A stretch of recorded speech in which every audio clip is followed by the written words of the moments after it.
Hello class, and congratulations on making it all the way to the final week. I'm really excited to see how everyone's finals work out this coming week. I'm looking forward to reading your timed essays.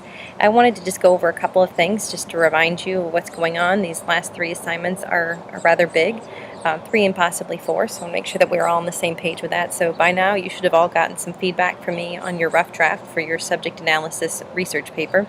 Now, as the name implies, you're analyzing a subject, right? So you should be looking at the issue behind the article. So if you're doing Martin Luther King, you're analyzing the issue of the civil rights era, specifically in Birmingham, most likely, and then looking at how he, the author, Martin Luther King, covered that issue.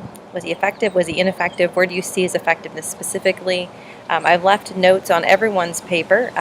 If you look not just at your comments, but if you look in the upper right-hand corner, you should see a little button that says See Feedback. By clicking on that, you should be able to see the blue dot annotations that I've made on all of your essays.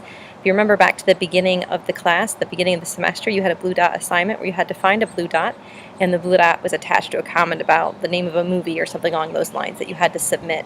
Those are the same blue dots you're looking for, and those will give you ideas on how to improve your paper. So if you're wondering what you've done wrong, this is what you need to look at improving to get the grade you probably would like on your final exam. Or not final exam, but your final paper, sorry. For your revision is an optional assignment. If you would like to, you can take the essay that's the lowest grade and you can revise it using those same blue dot annotations, the ones from both the rough draft and the final draft of that essay. And you just use those, make your changes, and resubmit it in the revision folder. And you will get a higher grade. You cannot possibly get lower than you already have. I won't lower the grade for revision attempts. So that's set in stone. You'll have at least that. This is your opportunity to make some changes according to my annotations and hopefully improve your grade. The essays are extremely weighty. They have a huge effect on your grade. So revising and improving one of your essays could make a big difference on where you're at academically. Those revisions must be submitted by this Sunday at midnight. So that's I believe that's the 29th of April, so you're kind of rolling down the last second for that. That is optional, though. If you're busy preparing for this class final and other class finals, then this isn't something that is required. It's just something that you can do. The oral presentation should be posted by now. I'm seeing a lot of people having some issues with that.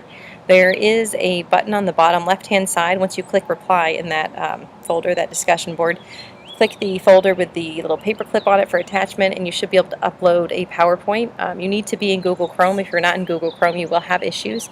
If you're having problems, please email me. I would like everyone to be able to participate in this. It is worth 5% of your overall grade, so if you do not participate, then you will get a 0 for 5% of your grade, which will lower your overall average by 5 points. So I don't recommend that. Make sure that you get that posted ASAP. Many of you have, so I'm looking forward to getting through those this weekend.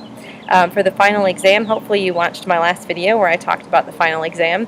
You will be choosing one author from the pocket reader in Chapter 10.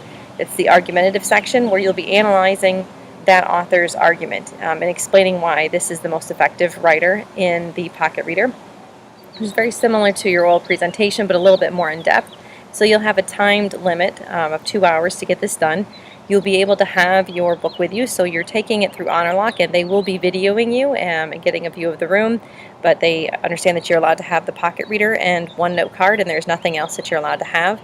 They will be viewing you and sending me any recordings that look suspicious, but I'm very excited to see your essays. I'm sure that they will be just fine with no issues. So focus on what makes this author effective or ineffective. How did they use emotion? How did they use logic? What about credibility? How did they build that? Did they consider their audience?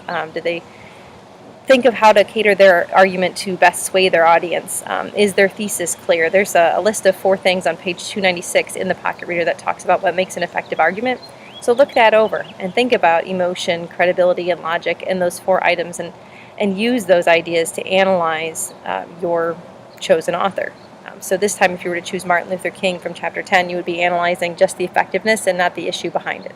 So hopefully that helps. If you have questions, send me an email. I look forward to reading all of your final drafts this week.